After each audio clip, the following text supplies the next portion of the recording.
Good morning.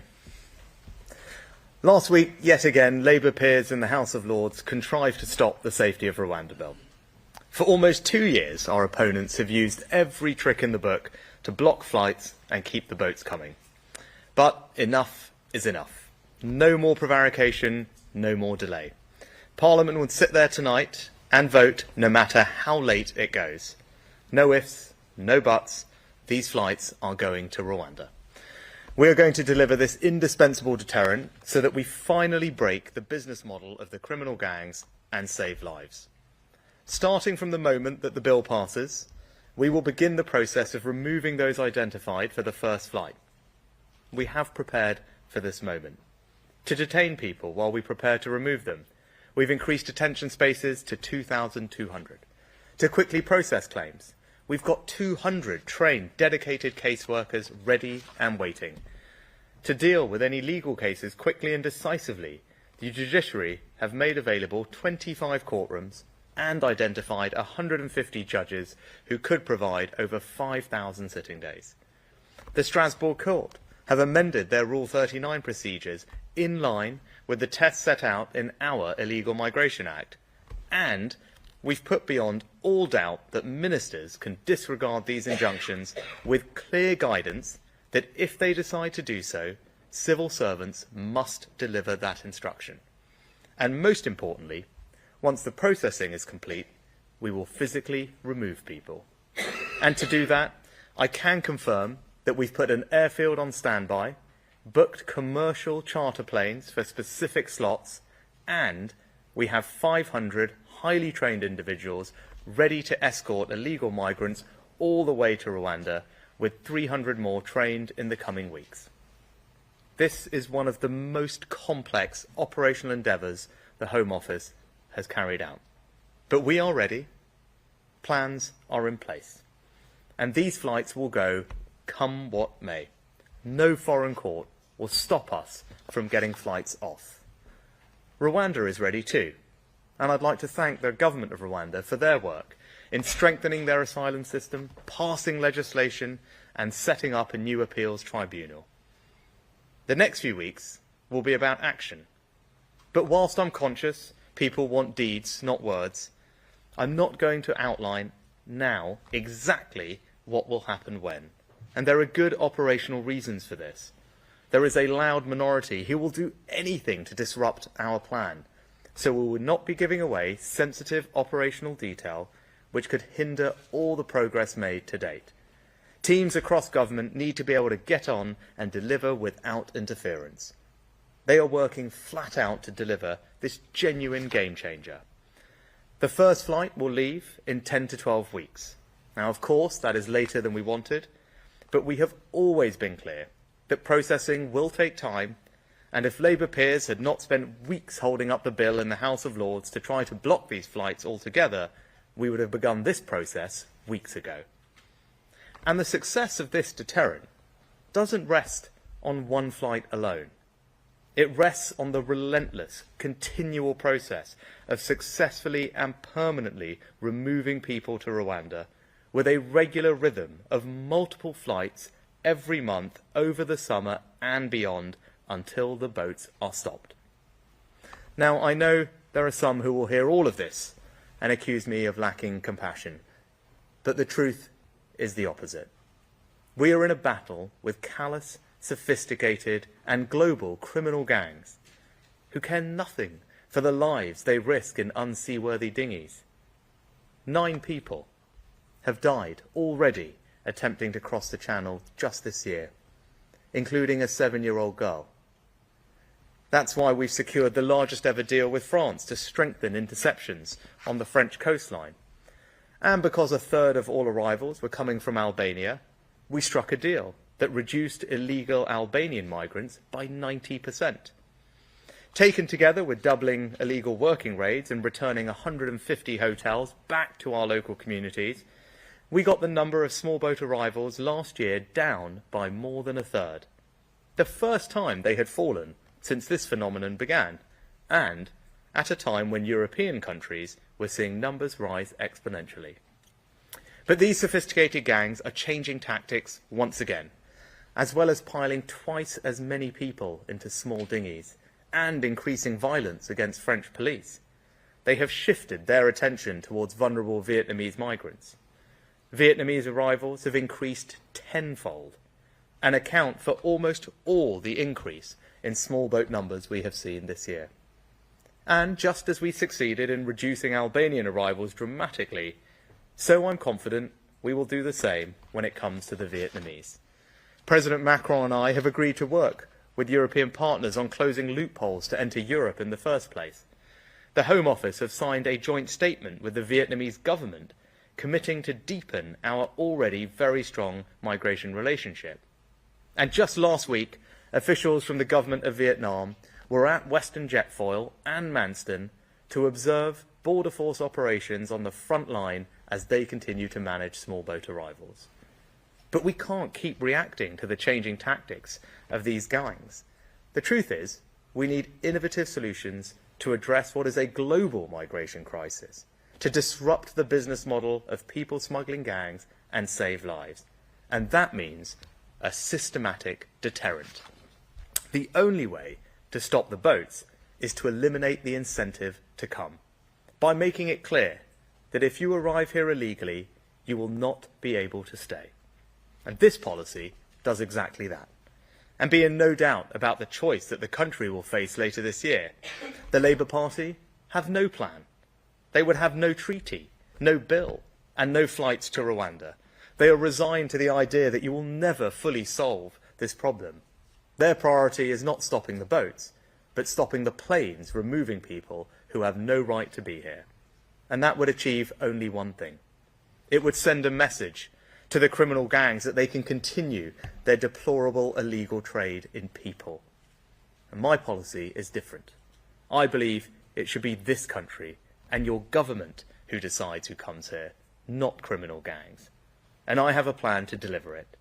So we will start the flights and we will stop the boats. Thank you. Right, we turn some questions from the media. Can I start with the eye, please? Thank you, Prime Minister. How many people do you expect will be on these flights by, say, the end of the autumn? You say there's going to be a regular rhythm of flights starting in July. How regular? How many people each month? Thanks, Hugo. As I said, I know there'll be lots of interest in the exact operational detail of what we're about to embark on. And I've tried very hard in my statement to give everyone a sense of the preparation work that's gone into this, and as much as I am able to say about the future, and that's for a very good reason. It's clear that there is a loud minority of people who will do absolutely anything and everything to disrupt this policy from succeeding. You only have to look at what's been going on in Parliament over the past few weeks and months with the Labour Party at every turn blocking progress on this bill. You saw that last week. You will see it again today. And that's why I'm not going to get into exact detail about what exactly is going to happen, when and where, because that will just give people more opportunities to try and frustrate the process. But what I can tell you is that an enormous amount of prep work has gone on. We've trained 200 of our best caseworkers. We've increased detention capacity to hold people. We've identified specific dozens of courtrooms, made available the right judges, put an airfield on standby, and, crucially, booked planes, commercial charter planes, for the first flights, trained 500 escorts, and made sure that everything on the Rwandan end is ready for people to be received. But what I will say is this is not just about one flight. Right? This is about a regular rhythm, multiple flights a month through the summer and beyond, because that's how you build a sustainable deterrent. Right? The first flight in 10 to 12 weeks, and as I said, later than we would have liked, but you can see the delays that we've been subject to thanks to the Labour Party. But it's not just about that one flight. It's about putting a system in place, and that's what we've done, that will ensure the successful delivery of multiple flights a month through the summer and beyond until the boats have stopped. You know, that's what we're determined to deliver, and that's what our plans will deliver. Next, we go to the Times. Good morning, Prime Minister. Thank you. Aubrey Allegretti from the Times. If you do manage to start the flights to Rwanda, does that mean that the UK won't need to leave the ECHR? So I'm confident that we are acting in a way that's completely compliant with all our international obligations, and we work very hard to deliver that. But what I'd say is we are a reasonable people trying to do a reasonable thing, and my patience, like the patience of the British people, is worn pretty thin at this point, and we're going to deliver this policy.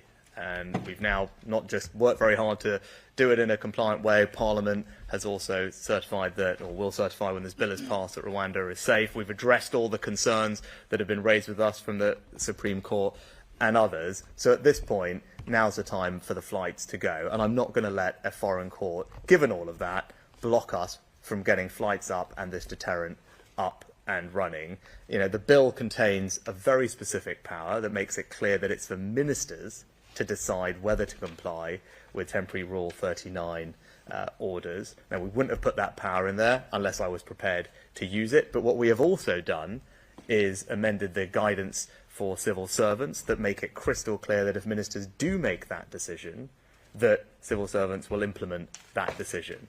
So I think everyone can be pretty clear about my intentions. And then the last thing I would say is that, look, if it ever comes to a choice between our national security, securing our borders, and membership of a foreign court, I'm of course always going to prioritise our national security. That's the right thing for the British Prime Minister to do, and that's what I would do. Next, can we go to the Express? Thank you, Prime Minister. Steph Spiro from the Daily Express. You've said repeatedly that this policy will stop the votes. Does that mean you will rule out a summer general election to give it more time to work before going to voters? And then, if I may very quickly, do you have confidence in the Met Police Commissioner, Sir Mark Rowley? So, look, I've said what I've said about an election multiple times before. I'm working to the assumption is for an election in the second half of the year. That remains the case, and also, as I said, everything I've said on the timing of this is as I've said. Now, you talked about deterrent, though, and I think that is important because, as I said, this is not just about one flight, it's about multiple flights. That's how you build a deterrent. That's what our preparatory work has been designed to deliver. But also, I believe in deterrence. The National Crime Agency has made it clear that you need deterrence, and we've seen the success of deterrence, whether that's in Australia with their programme, but also here, and how we dealt with illegal migrants from Albania. They accounted for a third of illegal migrants coming in boats before I got this job. We put in place a new deal with Albania. We returned thousands of illegal migrants back to Albania last year, and that's why the numbers coming from Albania declined by over 90%. Right? So that shows you that deterrence works. When people know that if they come here illegally, they won't be able to stay, then they stop coming. Right? It's not worth their while. We break the model of the criminal gangs. So I have high confidence that deterrence works. We've done it here with Albanians. It's worked internationally, and that's why getting the Rwanda policy up and running is so important. And look, on the Met Police, I share the shock and the anger that many are feeling when they saw the clips over the weekend. And what I would say about Mark Rowley and the police, they do have a difficult job. Of course, I appreciate that. But what happened was clearly wrong, and it's right that they've apologised for that. And yes, I do have confidence in him, but that's on the basis that he works to rebuild the confidence and trust of not just the Jewish community, but the wider public, particularly people in London, but more broadly. And you regain that trust and that confidence by making it clear that the police are not tolerating behaviour that we would all collectively deem unacceptable when we see it, because it undermines our values, and I think that is critical. And I know the Home Secretary will be meeting the Commissioner later today. Next, if we go to GB News. Olivia Utley, GB News. This was supposed to be emergency legislation, but it's been 5 months and it's still not over the line. Is the House of Lords fit for purpose? You talk about emergency legislation. We have worked at pace to deliver, because I know and I believe that this is an incredibly important issue for the country. All right, people's patience has run out, as has mine. Right, they're fed up with the endless, whether it's legal merry-go-rounds, legislative merry-go-rounds, tired of people trying to block this policy. And that's why when we got the judgment last year, and I think I stood here and spoke to you all when we had the judgment last year, I said, look, we disagree with it, but we respected it, and we worked rapidly to rectify it. Within a matter of weeks, James and the team, we had negotiated a new treaty with Rwanda to address all the concerns, and we brought forward new legislation. Right, so that's how we responded. As I said, in a matter of weeks, we had all the mitigations ready to implement this policy. But here, look, I'm talking to you now, and it's April. Why? Because Labour peers in the House of Lords have repeatedly voted against and blocked this bill. That happened just last week. Again, it will happen again today.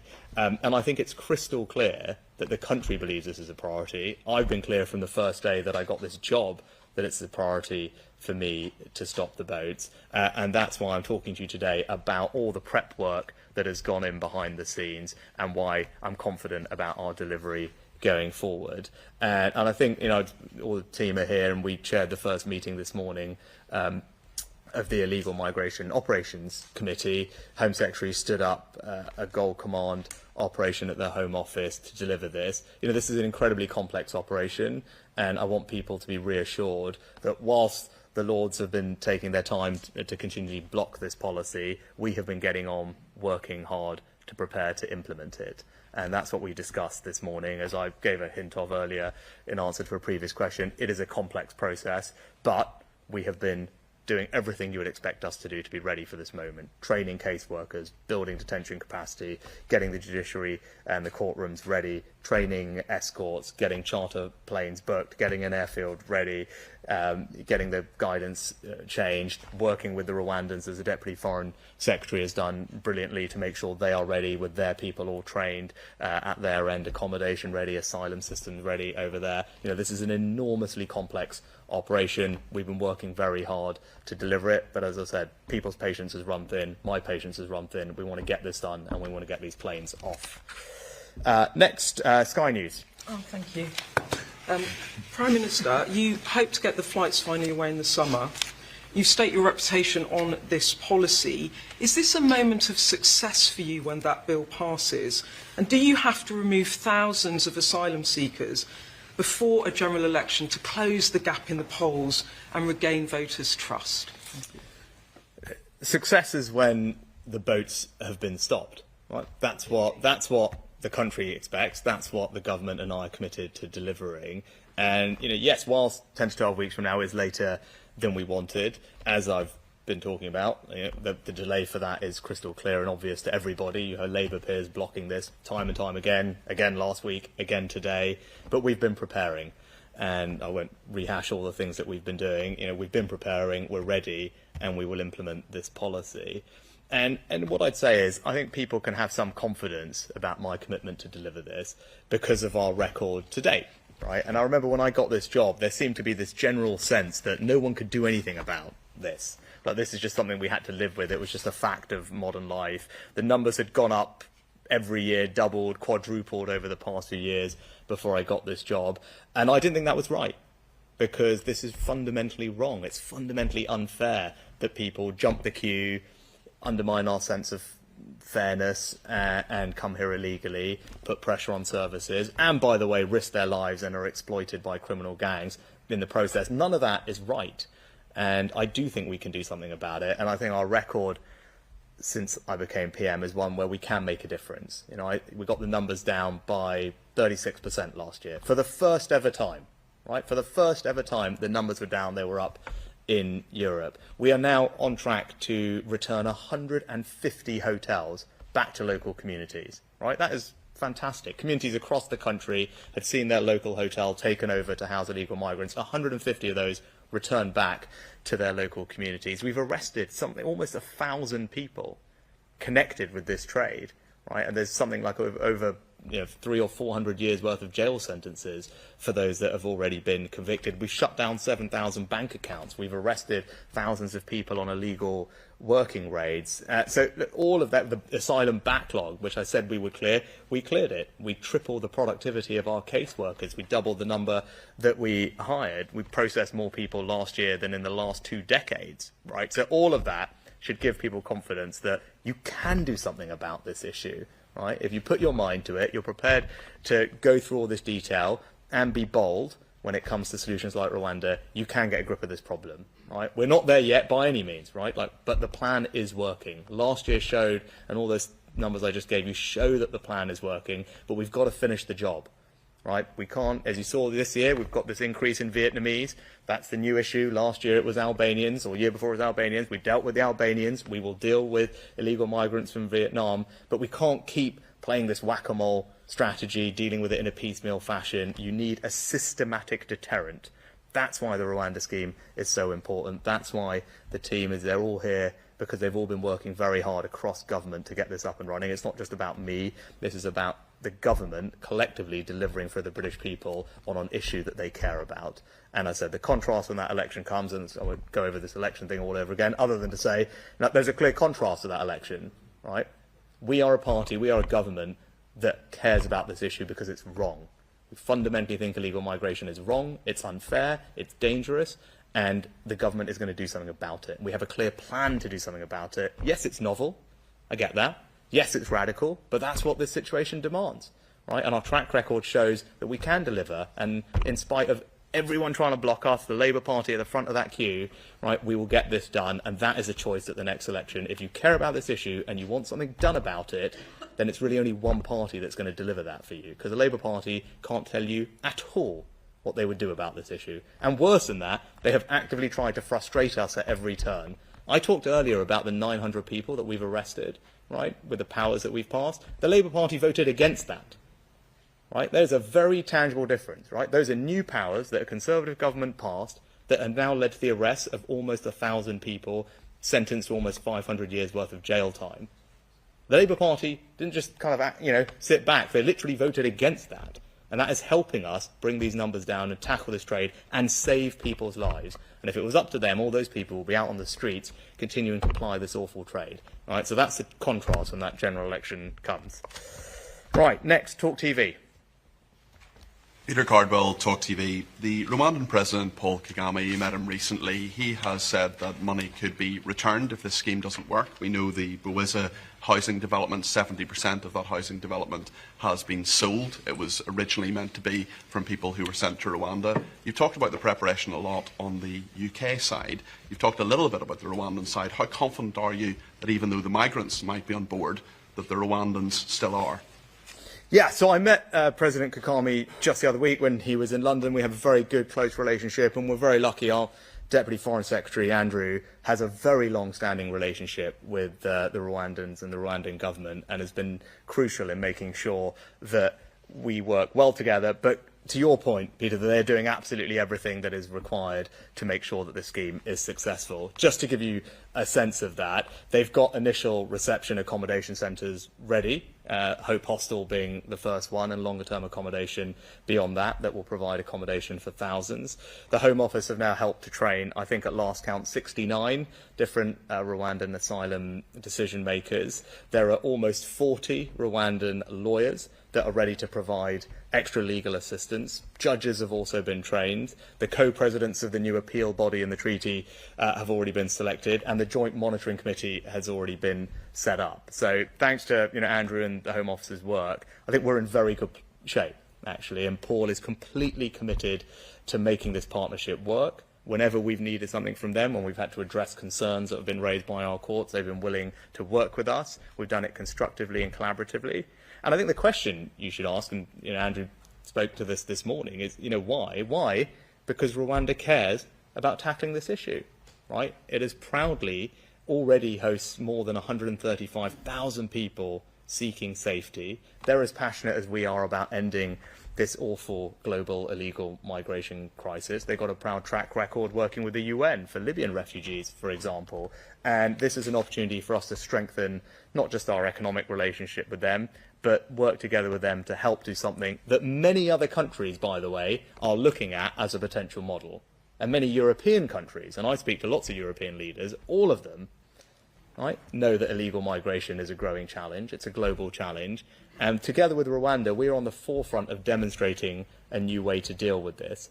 And I think that is something that people have set up and taken notice of. The Rwandans, like us, are keen to make sure it's a success. And as I said, European countries are looking at this. And I will say this here, I've said it in the past. You've seen the narrative on this change from the first time I spoke to you all when I got this job. I said then that others, where we lead, others will follow. You have seen that, right?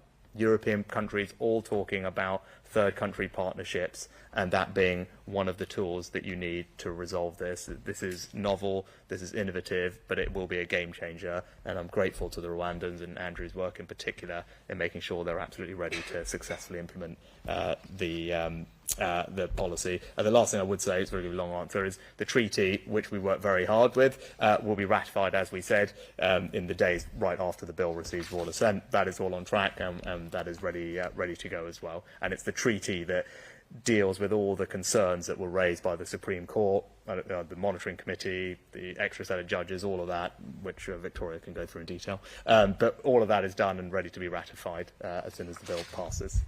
And lastly, could we go to the BBC?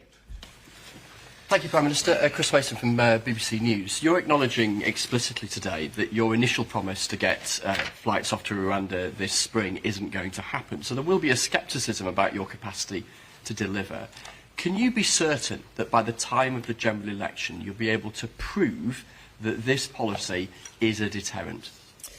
Thanks, Chris. Look, I'm not going to get into the timing of the general election again. I'll just refer to what I said previously. But what I would say is that we expect the first flight to go in 10 to 12 weeks. Of course, that's later than we wanted, but we know the reason for that. It's that the Labour Party has consistently and at every turn blocked and opposed this bill going through Parliament. That happened again last week. It will happen again today, after we moved very quickly last year to bring forward this bill and a new treaty to make it clear that Rwanda is safe. Now, also, though, it's important that we do this properly.